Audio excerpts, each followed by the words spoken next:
Okay, so what we're going to do is we're going to actually take 60 seconds just to kind of recap and remind us of what we did last class. So we looked at what we like to call the early years of Zionist settlement. We talked about the need, and I called it the need, to distinguish between two distinct waves of immigration. And we did quite a bit of name dropping, if you remember that, since very much this course is one of its elements is to seek familiarity with dates and names and places and events, everything that might be of significant importance. That's what we want to try to accomplish. And again, if we have to go back and Google this stuff, that's fine, but write it down and it'll be part of the little lexicon that you're creating. So we spoke also about the moment that almost completely crushed the Zionist movement at such an early stage. We spoke about the First World War, and that was most of what we talked about last time and why this was such an important part. We also spoke about the centrality of the Middle East in that First World War. How many of us even knew that the Middle East is so important, central to the story of the First World War? And we also talked about the end of that war. That's what we want to come back to right now. And we ended last class with this image of the British general marching into Jerusalem. His name was General Lord Allenby later on. So these British forces, they enter Jerusalem finally, because I mentioned this, that many had hoped for a sweeping British victory, but it actually took the British almost another year, from 1917 till the end of that year, to gain full control and then to finally march into Jerusalem, which was the beginning of the very end of that First World War. At this point, we have to mention this new post-war government system that's going to be coming into existence, right? The war is over. There's going to be this new post-war government system, which will be implemented by the winning parties. And this system is going to have enormous ramification on the Zionist movement and also on the Arabs that live in the Middle East, actually on all of the peoples, the majority Arab living in the Middle East. And we want to arrive at the end of this class at that enormous impact and say, what was this huge impact of this new post-war government system, which we haven't even given a name yet, that is going to be so important in understanding the current contemporary Middle East, which is really a post-First World War outcome. So I'll start by saying that the First World War brought about the end of the Ottoman Empire. And this was really the end of 400 years of Ottoman Turkish rule. And it was more interesting than that because it was Turkish rule over the Arab parts of much of the Middle East. And it's important to point out that there's an ethnic disparity here. The Turks were not Arab, yet they are the Islamic ruling party. They were Turkish, that was their ethnicity, but they were Muslim, but not Arab. And this is something that is worth pointing out, and I want you to hold on to that as something that will make sense for us. So World War I ends this empire. And I love this quote from a great historian who says, "From the ruins of the empire, the modern Middle East state system was created. The Ottoman decision to side with Germany and with Austria sealed the fate of the empire." And that's perfectly put and exactly true. Now, I think that we mentioned this in our other classes, but before the war, the European powers, these empires, they sought something interesting. They sought to preserve the integrity of the Ottoman Empire. They really wanted to prevent that collapse. They wanted to prevent mayhem because the war would bring about change, and change was something that they feared. However, once this war started and all gloves came off, then every power will start to jockey for maximum strength. So once this war starts, it's a new game. And in order to look at this system, right, the new government system, we have to back up a little bit and go to the second year of the war. So the First World War starts there in 1914. I want to take you to 1916. And the question is, why would we want to start with 1916 to tell the story of the post-war ramifications on the Middle East? So the Western powers, and in this case, Britain and France, and initially Russia as well, they had every reason to believe that they would win the war. And if they would win the war, they wanted to already start to imagine and discuss and negotiate how to take over parts of the collapsed Ottoman Empire. So indeed, secret talks, they begin between these powers, and these secret talks are all about carving up the Ottoman Empire after the war.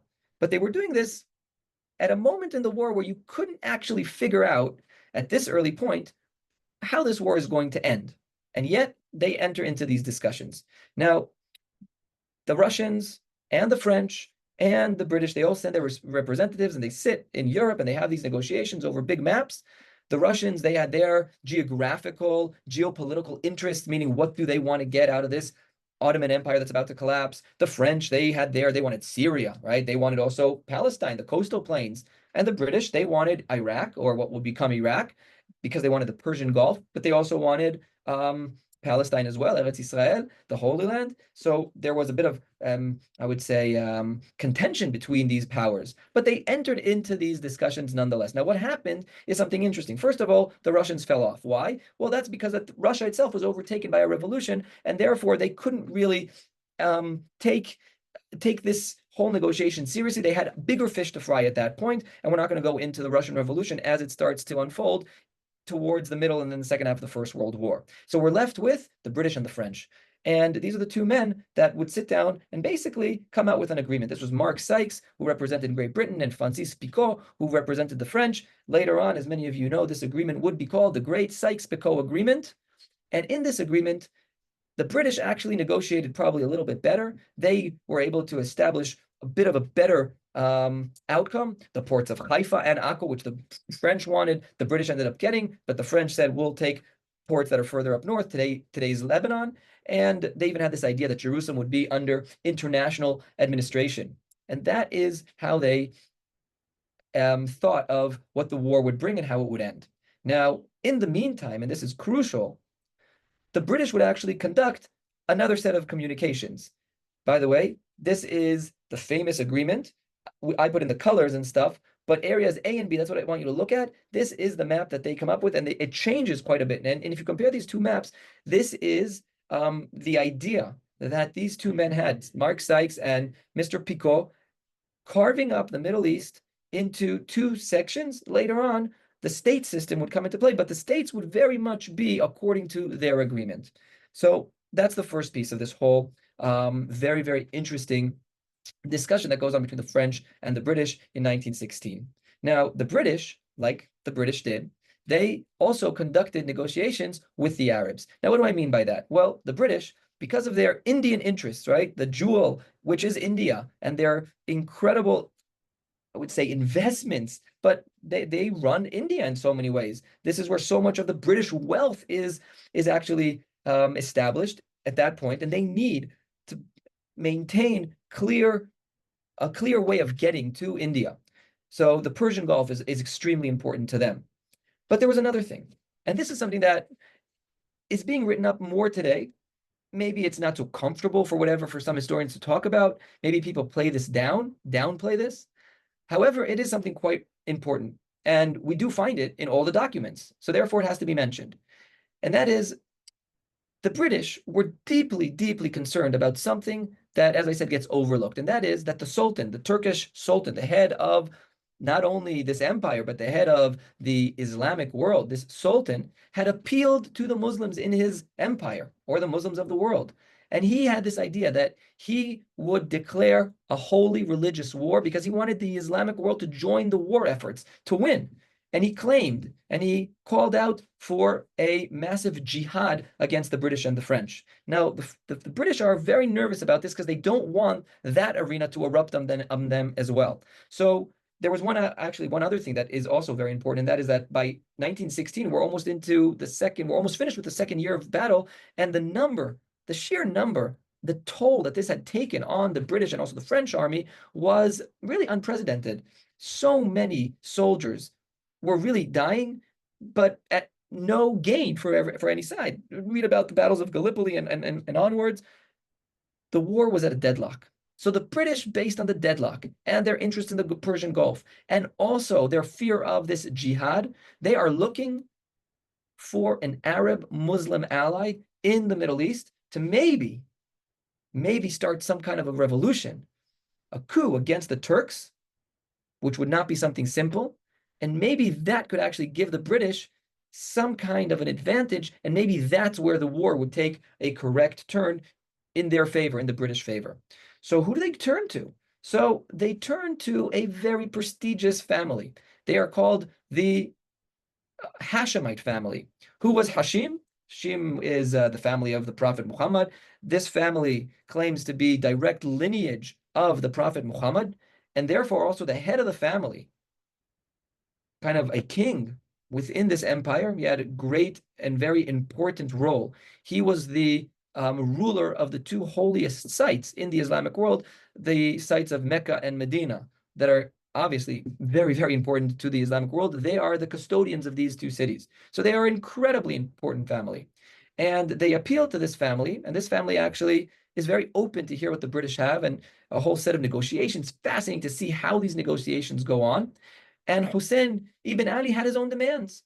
And they basically demanded, to put it bluntly, somewhat of a Islamic Arab caliphate under their rule instead of the Turks. Basically, they said this: look, we'll fight, we'll start a revolt, we'll do our best. But in return, when this war is over, we want you British to return the favor in this agreement. And looking at what we call the map of the Middle East today, they looked at a very specific, very large geographical area of Syria and Lebanon and Palestine, Eretz Israel, Jordan of today, Iraq, but not Egypt. And they looked at that area and said, this area we would like to rule, and we would like to be the rulers of this entire area, which has a very historic religious name. It's called Asham. This whole area is Asham. So they wanted to be the rulers of that, meaning the British would recognize this family, the Hashemites, with Hussein ibn Ali as the ruler, the emir of this area. That was their agreement. And in reality, by the way, and just pointing out, because maybe we'll get to this at some point, they did not see North Africa as part of the Arab nation. One, there's this element of realism. You can't have that much. North Africa is North Africa. But at the same time, they really didn't see the North Africans as part of the Arab nation, which is something very interesting. So later on this year, we'll talk about what constitutes the Middle East, and immediately that question of North Africa comes up. Is it or is it not part of the Middle East? And the arguments are going to be powerful on both sides, so we don't actually have an answer. So the idea of the Arabs would lend this helping hand, an effective contribution to the war effort, and the Arabs in this uprising against the Turks, they would help the war effort. Hussein, this guy over here, he puts his most gifted son, a guy named Faisal, and Faisal is in charge of this. And this actually goes forward. And it's an amazing story, which we're not going to get into, but this is not the end of the story. On the one hand, if we have to summarize, the British had promised the land to the Arabs if they joined the war. But at the same time, they also promised the land to themselves and to the French, right? They have this negotiation. So our question is, did the British promise this land twice, or as the PBS documentary calls it, a twice promised land? Meaning, is this land promised twice?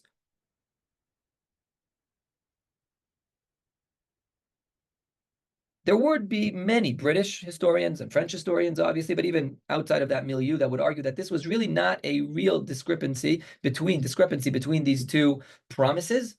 Where does the problem come in? And that's what I'm about to tell you right now. Because this is what I haven't told you yet, because you can't say everything at once, is that at the same time, this war also had an impact, right? The dissolution of the Ottoman Empire. It kind of offered the Zionists, who we haven't even mentioned today, this young idea, but already a strong idea at this point. It offered the Zionists an opportunity that they were looking for, possibly to obtain their sliver of land, Zion, Eretz Israel, Palestine, for themselves. And something interesting happens. I would actually say something amazing happens, because nobody expected it. In 1917, the British, and remember what we said about England and their love affair, or the Zionist love affair with Great Britain, with England at this point, will issue an official document, a declaration. And I'm going to leave you this document to look at, where the British will declare sympathy with the Zionist idea. Let's read this, right? His Majesty government view with favor the establishment in Palestine of a national home for the Jewish people, and will use their best endeavors to facilitate the achievement of this object, it being clearly understood that nothing shall be done which may prejudice the civil and religious rights of existing non-Jewish communities in Palestine, or the rights and political status enjoyed by Jews in any other country. So what did this declaration actually say?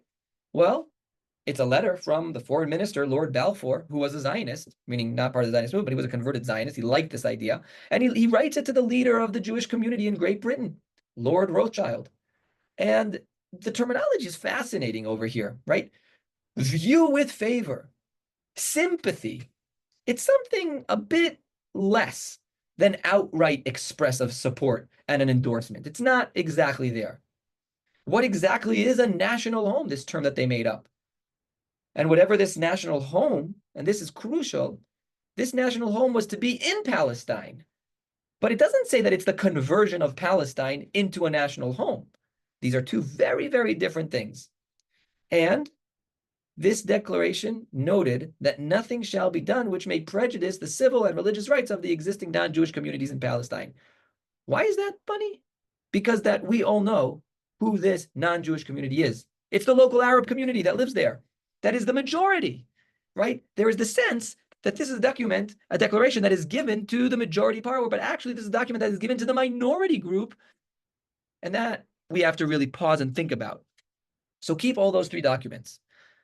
For the Zionists, this meant complete and utter support for the Jewish state. So if we have to summarize, we would say that we have three contradicting promises. Maybe. These are the three, which we talked about. And as the great journalist wrote, this was Britain's moment in the Middle East, because at the end of that First World War, it was the British that were the strongest empire that come out, no longer an empire, but the strongest entity, even stronger than the French. They get more of what they want. They get to set the tone. They are in the driver's seat. And when the war comes to an end, that map between Sykes and Picot, that is going to be established as this is how we go forward. We'll come back to this in a moment. And I would say the other agreements, if they work out, they work out. But the Arab world sees this as the great moment of treason. All this promise, and we fought. The British, they're not exactly so excited to give the Arab world and give the Hashemites independence in this very, very large chunk of land. But in 1916 and in 1917, they needed support. By the way, we're not going to talk about it today, but it is worth thinking about at least. And there have been, I would say, books written about this. Why do the British offer the Balfour Declaration to the Jews? There's got to be something. It's not just out of sheer love for Jews and for the Zionist movement. I mean, there's got to be more. What was it about? And this I want to leave for you to think about, and we'll come back to this year. So the areas that were divided, if you remember, between A and B, they become, and here's the word that we need to now introduce, they become mandates. What is a mandate? We're going to ask in a moment. But if you look at this map, these areas are going to be divided into countries, or states to be correct, but they're not independent states. They're states with names, but they're run by the French and the British. By the way, the area at the bottom, Saudi Arabia, which is a huge chunk of land, most of it is desert, with the two very holy sites, the Mecca and Medina, the place where the Hashemites come from. The Hashemites, this is a whole nother topic, but the Hashemites, for going hand in hand with the British, for fighting against the Ottomans, for kind of opening up to the West, they get physically uprooted by a stronger family, the Ibn Saud family. Finally, they'll establish their own kingdom, monarchy, state. That's where we get from Ibn Saud, we get the Saudis. You get Saudi Arabia. The Hijaz, this whole area, run by this one group, so they get their own area. That's one story that we're not going to tell, but you understand that this area where the Hashemites come from, well, it didn't work out so fantastically for the Hashemites, and we're going to see how bad it actually gets for them.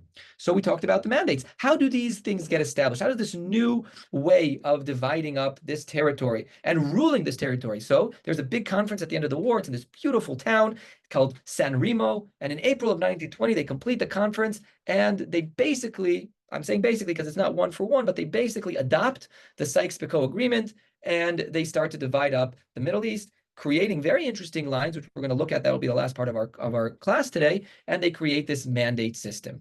By the way, the League of Nations, which will later on become the United Nations, is created at this point. And this group of the winning powers is the group that will actually give the formal power the stamp, the authority to the British and the French to go ahead and form these mandates. So as I said, Moki, what is a mandate? That's our great question. What is a mandate? And in short, I'll put it this way, that a mandate is really this governmental system that is aimed at developing the country in which it is set up, or the state that it is set up, the territory, the geography. And here's the kicker. The idea is that gradually it's supposed to guide its population, whoever lives there, towards self-rule and ultimately lead that to sovereignty and to independence. So it's interesting, right? It's not that same colonial concept of this is British territory, this is French, this is German, right? It's not that. But I may have mentioned this, even though those that were insisting on this new system of government, even though they were the ones that thought about this and they created this idea and wrote up exactly what a mandate would be, and they even gave it a time frame, roughly 30 years, different types of mandate, maybe it could be a little bit more, a little bit less. They convinced only themselves that this was different than colonialism, because to the subjects of those areas, this was just a new guise to the same old colonial system. So both to the subject and, of course, to those that opposed this rule, this was colonialism. And I want you to also hold on to that, because that's going to be very, very important. The mandate system, in many ways, was intended more than anything to promote British and French imperial interests without using the word colonialism. This is also the moment where the official name Palestine comes in. It's not that it's invented at this moment, but this is where it becomes the official name of this entire territory. So let's talk about this name for a minute, because this is very important. The word Palestine, as a word, as an entity, as a geography, comes from the name Philistines, right? Remember those biblical creatures? They ruled the coastal shore, an area in the Bible that is usually referred to as Pleshet. You remember David and Goliath? That's a Philistine. And it refers to this specific coastal shore area. These were Phoenician invaders, if I'm not mistaken. And this goes 3,000 plus years back. This is where the name comes from. It never referred to the entire area. It referred to a specific geography along the coastal shore. Now, the name mostly fell out of use as the Judean and Israelite kingdoms, as they defeated them. But, and this is important, the memory of this ancient enemy that fought for the land, the name was mythologized and it stayed, right? The power of stories, the power of the Bible. So that name remains. And you fast forward a long time. The Romans 2,000 years ago defeated the Jews, crushed Judea. And as a symbolic act of humiliation, they changed the name of this whole province, which was once called Judea, with the capital Jerusalem. And as an act of humiliation, they officially renamed this entire area. Now it's not going to be called Judea, it's called Philistine. That's where the word Palestine comes from. It was kind of like to stick it to the Jews. And they divided this area into 3 Palestines. To make this simple, Palestine 1, 2, and 3. And these names would kind of be used only really in an administrative manner for a while. For many reasons, other names like Israel would actually resurface. And we won't go into that. But what is interesting that the name was used kind of loosely. And it would be translated into Arabic in the 8th century. From Palestine, it would become Philistine. And once again, doesn't mean more than a part of a much larger geography, which already is called Asham at this time, Greater Syria.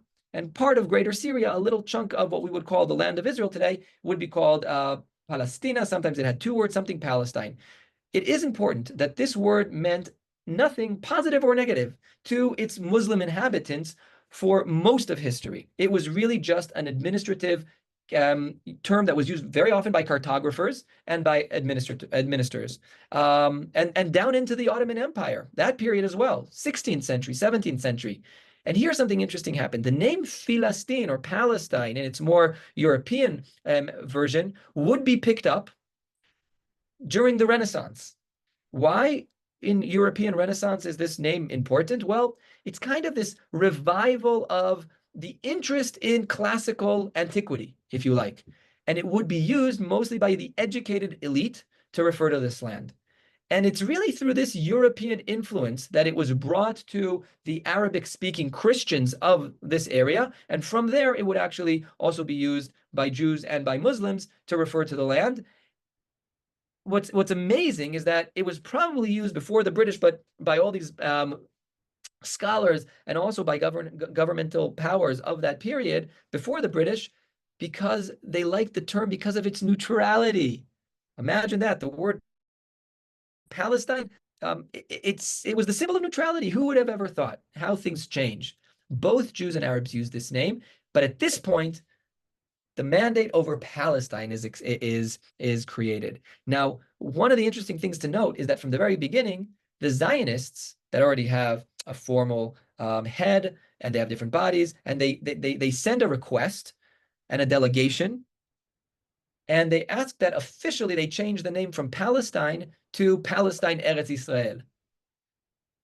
And it's accepted. The official name of the mandate, at least in Hebrew, but if you look on all of the bills, it always says Mandate Palestine, EI, stands for Eretz Israel. So both names are accepted as the official name, and this goes into effect right after the war, but really gets steered into the story in 1922 when it's approved by the League of Nations. Now, at this point, there are about 60,000 Jews and about 500,000 Arabs that populate this land. There you have it, the demography. But look at the jump between the beginning of this period, and this whole period we'll call the Mandate period, the period in which this sliver of land is under this new governmental concept called a mandate, and it's a British protectorate, British mandate. So for these years, it's called the British Mandate, and during these years, this is the demography. The Arab community would grow from about 500,000 to about 1.2 million. The Jewish community would grow from 60,000 Jews in 1922. The eve of independence, there are a little bit more than 500,000, 600,000 Jews. What do these numbers tell you? Well, very simply, both communities increase. However, the Jewish growth ratio outnumbered the local Arab community big time. And what creates this are these new waves of Jewish immigration that took place during the 20s and the 30s and the 40s. And this is a big, big, big element, a pillar of understanding the significance of the 30 years of the Mandate period. And one other question that we'll ask is, if the British saw themselves as an entity that was here to help both sides, how is it that the outcome of these 30 years was so not equal? Meaning, why were the outcomes so unbalanced in spite of the British policy of balanced commitment? And that too has to be something that we really want to think about this year. So with the little time that we have left, guys, what I want to do with you now and over the rest of this class, and this is how we'll complete our series, is I can describe this as a virtual tour throughout the Middle East, kind of a type of survey to look closely at the emergence of the modern Middle East as we know it, the new Middle East, as a direct outcome of these agreements and of the First World War. And the great novelty of this geography, post-World War, we can describe in one word, and that is the word states, meaning the creation of the Middle East state system. It's a complete realignment, and we are living with that today as well. So the winning powers, the French, the British, they're the ones that are making the decisions. The Americans as well are very involved at this point. And they each come with their own baggage into the creation of the Middle East after the Ottomans have collapsed. In fact, the British and the French specifically had very different perceptions of what the Middle East was actually all about. In the eyes of the French, the Middle East was a heterogeneous mosaic of minorities. That clashed with the British understanding of the Middle East, which they saw as more of a homogeneous Arab world with some minorities. And these two crucially distinct understandings of what is the Middle East are going to lead them into different forms of rule and a complete different understanding of what the Middle East is. I'll give you another example, right? The British and the French would disagree what is included in the Middle East. And again, we'll go back to the North Africa question. The French and the British would disagree. Is North Africa actually a singular geographical entity on its own, or is it part of the Middle East? And depending on what they believe, they're going to come out with their own understandings. Hold on to that point. So where should we start? I would say let's start with Egypt. Egypt was a country which had been in existence for a very long time, as we know. It was a separate entity, actually, already that had been breaking off of the Ottoman Empire for quite a while, over 100 years. The British would set up shop in Egypt. They called this a protectorate government. And much of the Egyptian elite would actually enjoy this because that they felt that this was freedom from the French that came before them. So the French were involved there, the British were involved there, and they were really, really, really excited when the British came in, and that obviously would dissolve over the course of the centuries that came after that, the decades that came after that. Now, after the First World War, a delegation was created of local Egyptian politicians, and their idea was to figure out what to do with Egypt. This was already an entity. This was already a place. And remember, the Hashemites don't even think of Egypt as part of the Arab world. It's its own entity. And this delegation that these local politicians sent, by the way, the word in Arabic for delegation is the word wafd, and that name stuck because the Hizb al-Wafd would be the Wafd party, and they were sent, or they sent themselves to London, and they will present Egypt's nationalist demands for independence. And the guy that they sent was turned down, and he was arrested, and he was deported. And in response, when the news of this got to Egypt, riots that Egypt had never seen before, definitely under the British, would break out throughout the entire country. Rural, urban, riots all over. Eventually, this would become what we would call the Great Revolution, or the Uprising of 1919. And to make this long story short, the British decided to do something interesting. They decided unilaterally to create an Egypt that would suit the British, with elements of freedom in Egypt, legal freedom. They wanted to control the Suez Canal. We'll get to that this year. They really did not want to allow Egypt to take over the areas that they didn't think suited them, including Sudan, which down to the present is a very hot topic. The Egyptians did not like this. This unilateral declaration of Egypt's independence really bothered the Egyptians. However, in February of 1922, it would become the formal legal instrument by which the United Kingdom recognized Egypt as an independent sovereign state. And they put a very, very corrupt, powerful individual by the name of Fuad, King Fuad I. And the type of arrangement was called constitutional monarchy. So constitutional monarchy was created, and it was the most corrupt government you can ever imagine, even corrupt within the Middle East. Now, I want to point out one more thing that's important about Egypt, because it will come in handy later, and that is that the story, even though it's very Egyptian what I'm about to tell you, it resonates throughout the entire Middle East. Egypt was going through a heavy dose of modernization. Secular elements were seeping in, and very often secularism is the outcome of some kind of sense of nationality. These two things go together. But very often, especially in traditional communities, the significance of this is the outcome, and that is a response. And in Egypt, we had this response of extremists that really wanted to prevent any elements of secularism, right? So they wanted to favor religion at the expense of nationalism. And the outcome was that a radical religious group that we know today by the Muslim Brotherhood was created as a rejection of what Egypt was going through. Hassan al-Banna would create the Muslim Brotherhood, and much of the terrorist organizations that come out of the Middle East were born from this bone of contention over here. I will mention one thing, and that is here you can see the Declaration of Egyptians' Independence and the constitutional monarchy, which actually lasted until 1952.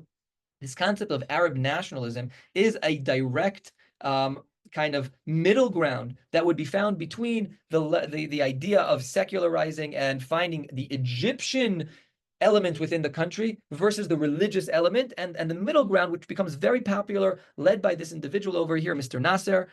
He would promote something called Arab nationalism. I'm not going to get into that right now, but in 1952, there was this coup. It would be called the Free Officers Coup, and that kind of brings us into modern Egypt today, and we're not going to get into too. They overthrow Mr.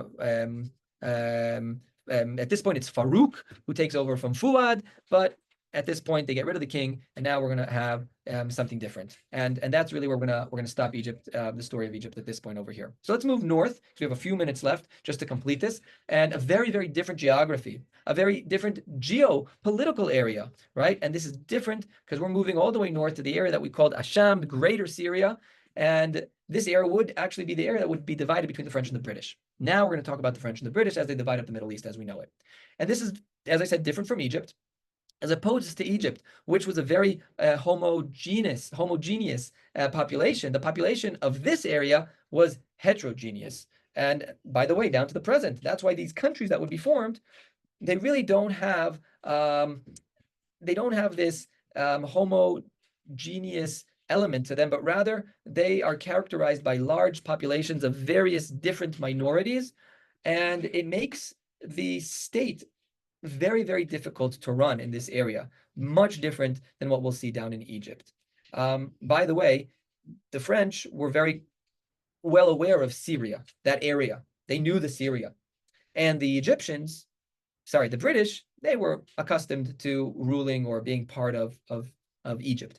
And this is probably why they also had such different, literally opposite views of what the Middle East was, because that they knew what they knew. The British knew the Egyptians, so they thought the whole Middle East was like Egypt, a homogeneous population. And the French, they knew Syria, so they thought all of the Middle East looks like this, and therefore it must just be a big mess of minorities. And with that, with their own understandings, they come, as I said, to look at how to set up shop in the Middle East. Now, if you remember Sykes and Picot, the French mandates were the northern part of this Middle East over here. So the area of the French mandates would be what we call today Syria, and then the country that was created out of this geography, a country that now comes into existence called Lebanon. Now, very briefly, if we look at Lebanon, because Lebanon is a fascinating story. There's a map of Lebanon, and this is where Lebanon is, the smallest of the countries, even smaller than Israel. Lebanon, we have to start by just identifying that there is a very interesting minority that lives in this area. Before we even think about this as a country, let's just think about the minority. In the height of the mountains, called the Great Maronite Lebanon Mountains, is scattered all over a very large Christian minority called the Maronites. Remember that name, the Maronites. And these Maronites, this is where they live, the Maronites, they had formal links to the Catholic Church. They had a very old history. And for a very long time, way before the First World War, the French had already started to think of themselves as defenders of Catholicism, as also defenders of Catholics within the Middle East. And they had many plans to try and support these Maronites, not only by money, but also at this point to support them by protection. So they wanted to protect this Christian minority. Now, best way to do that is, here we have an opportunity, let's create a state. However, when we look at Lebanon, we look at a state that is much, much bigger than its Maronite Christian area. So why, instead of this small mountainous area, a little bubble, why was a country that now includes different versions of Muslims and a big Druze minority, really a mess of a situation? Why is all of this incorporated with one concept, and that is to protect the Christians of this area? And this country, Lebanon, and the name is evoked from the past, and they come, why are the borders so much bigger? And this is where we have to start to use our geopolitical senses, and we'll do that this year. Right? The Maronites themselves, they always wanted more territory. So here the French are actually giving the Christians a step up. Take some more territory. What does that mean, take more territory? It means the country, which is going to be a Christian country, and look it up. Lebanon is a Christian country in its essence, or actually in its political setup, not in its population necessarily, definitely not today. And in that same, remember that San Remo conference in 1920, at the end of the war, they had very strong lobbyists lobbying for them, for a country. And this was something that very few people said no to. So a country would be created. And by the way, the French needed something else. The French also needed ports. They needed the ports of Tyre and of Beirut and of Tripoli. And therefore, they created a much larger area, still a small country, but much bigger than what the Christians would need. So they wanted to strengthen the Maronites. They wanted to strengthen themselves. And over time, the Muslim population of Lebanon would grow and grow, and rules would be put in that say, no matter how many Muslims live in this country, Shiites and Sunnis and Druze, the people in charge are still going to be the Christians. And this creates a system in which the minority of a different religion is basically going to be very, very powerful in this country. It's really a catastrophe from the get-go. In 1943, Lebanon will finally reach independence. The French will leave. And down to the present, one could argue that Lebanon is a mess and a very difficult place to rule because of the different factions that were all forced to live in this one area with a very, I would almost say today, a random goal of protecting the Christians of greater Syria. Let's move to, I guess, the neighboring country, Syria, which probably historically included also the areas of Lebanon, now stripped from its Lebanon area. Syria is very much what I would call a mosaic of minorities. And even though 70% of this country are Sunni Muslims, that's a big percentage, that's not the only group that is there.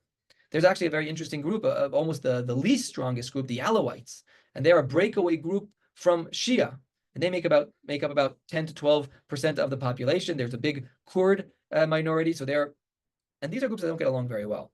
And we have Druze as well, and as I said, Shia as well. So there's about 12 or 13 different groups, and many Christian groups as well. Greek Orthodox, Greek Catholics, Armenians live in this area as well. So in a nutshell, Syria is not really a country at this point, right? It's a big geography. And it was all about these big sectarian differences. And when I was thinking about this, the two elements that really go into Syria as a geography more than anything, now it's going to be a state, but it's a geography, first of all, is one, it's extremely sectarian. And within its sectarianism, meaning divided into a lot of different groups, there are also classes, not as what we were, I would say, accustomed to in India, but very, very much divided into this hierarchical order of which sects are more impressive and which are at the bottom of the totem pole. So this area is going to see nothing but bloodshed and riots, and the French are going to use a lot of power to put down all of this, all of these riots and the mayhem that goes on there. By the way, the French are extremely nervous because that they don't want to allow Arab nationalism to spread. They know what's going on in North Africa where they're losing. They don't want that to also happen here in Syria. They need to hold on to their power in the Middle East. And Syria is going to become the most unstable Arab state. There were more coups in Syria than any other Arab state. Coup after coup after coup. And in 1945, the French throw in the towel, and Syria is going to receive its independence, which is kind of interesting, but it won't be a stable, independent state. For 15 years, Syria is going to go through this, what historians refer to as the stabilizing period, which really is a nice way to say bloodshed. And finally, this famous political party called the Arab Socialist Ba'ath Party in the 60s, if I'm not mistaken, are going to come to power, and they're going to, in so many ways, stabilize, but it's stability almost as a dictatorship in many ways. Let's briefly mention Iraq. Iraq was a British mandate area. By the way, if you look at the mandates that British set up, we have Palestine, Jordan, and Iraq. And I ask you, why didn't they just set up one? Because they're all connected. Why divide these into 3 different entities? It's a good question, which we won't answer in this little mini course. But you see that Iraq is important because that the British are very interested in that Persian Gulf. They want an outlet to the Persian Gulf, the Gulf of Oman, and the direct way to go to India as well.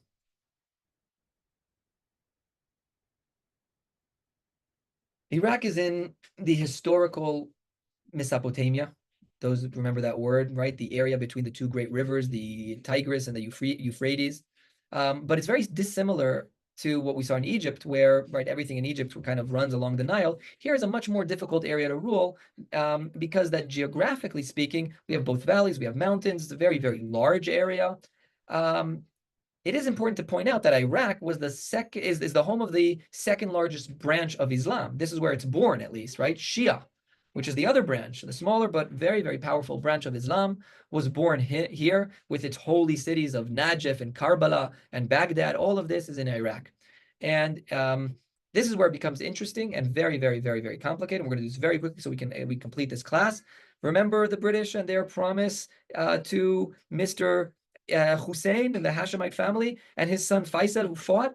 So finally the British said, you know what, Faisal, we really robbed you of everything we promised you. How about we give you Iraq? Here's a new place that we're creating, we're carving up. We need somebody to rule it. We're actually taking 3 different vilayets. Vilayet is kind of a is the word for a region, the 3 major regions, Mosul, Erbil, and Baghdad, and Basra, sorry, that make up what Iraq is today. They were kind of their own subdivisions of this much greater and grander area. They put these 3 regions together, and they need somebody to rule it. Here, we can actually find a great solution. Hey, Mr. Faisal, at this point, we'll call you Emir Prince Faisal. You know how you really wanted to rule Syria? Okay, that didn't work out, but how about we give you Iraq?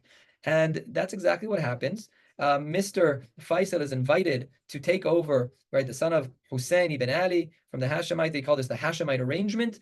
And until 1958, this extremely problematic, divided geography is going to be ruled by Mr. Faisal. It's no secret that most people within this new state did not identify themselves as Iraqis. They rather identified themselves by their sect, who they are, their religious sect, their ethnicity, and by their tribe. But Iraqiism takes longer to develop.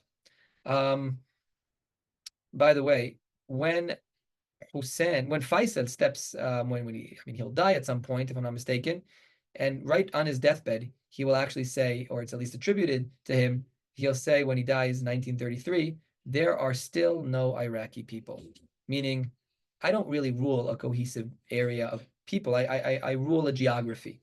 And for 20 years after his death, and even after that, there's a uprising after uprising after uprising, and only in 1963, that same socialist, communist Ba'ath Party will also take over here. And by the way, that same Ba'ath Party over here is going to allow us the great pleasure of Saddam Hussein. And we'll stop there. We talked a bit about the Saudis, and we don't have to say anything more about that. Anybody know who the non-Muslim states are? The non-Arab states. My bad. The non-Arab states are 2: Turkey and Iran. Soon we'll add Israel, but Turkey and Iran are non-Arab states. The scope of this mini course does not allow us to enter into this. The last country we just have to mention very, very quickly before we end is Jordan. Again, a British mandate area. And once again, going back to kind of a compromise with that ruling Hashemite family that find themselves, one, not being able to deliver to the great Arab world of greater Syria, a kingdom. 2, they're no longer in charge of Mecca and Medina. So really, they are burning the candle from both ends and losing out on both ends. And they're being accommodated a little bit by the British. They kind of feel bad, maybe a little bit. One of the countries that is created with a ridiculous borders, right? Look at those borders. What is that? They call that the famous duck's bill, that's sticking out over there. Maybe in class this year we'll get to this. But this is a very, very complicated country, and who is brought in to rule this area over here? But another one of the sons, the less successful son, Mr. Abdullah. So King Abdullah, the Emir Abdullah, in 1920 is brought to Jordan. It's called Transjordan because it's on one side of the Jordan River. Later on, just Jordan, Urdon, and this guy, the Emir of Jordan, Mr. Abdullah, will rule this area forever, right? Down to the present. Not the same guy. Now it's his son. And as I said, very, very, very strange borders. By the way, it's maybe worth mentioning that there are no urban centers when this country is created. Amman was a tiny little village of about 2,000, 2,500 people. The whole country was small towns. So Abdullah really doesn't get something amazing. He gets a desert principality, not a country. And he has to develop this. And much of Jordan, which on the one hand is not a very impressive country, but on the other hand, a a pretty strong country for many reasons. One, that it is very homogeneous, so easier to rule, but no real territory to grow into. One might argue, and we'll get to that if this is very true or not, that a lot of the stability and success that Jordan has is thanks to its Jewish neighbor on the other side. And this all brings us to the sliver of land, which now we know is called Palestina, Eretz Israel, the land of Israel. And I think we've accomplished everything we want to do. We arrive at the British Mandate in officially it will start in the end of the First World War, but 1922 is when it goes into effect. And I hope that you enjoyed this three-part mini-series. We covered a lot of information. This last class specifically was like 2 semesters jammed together. And until we meet next time, I wish you all the best.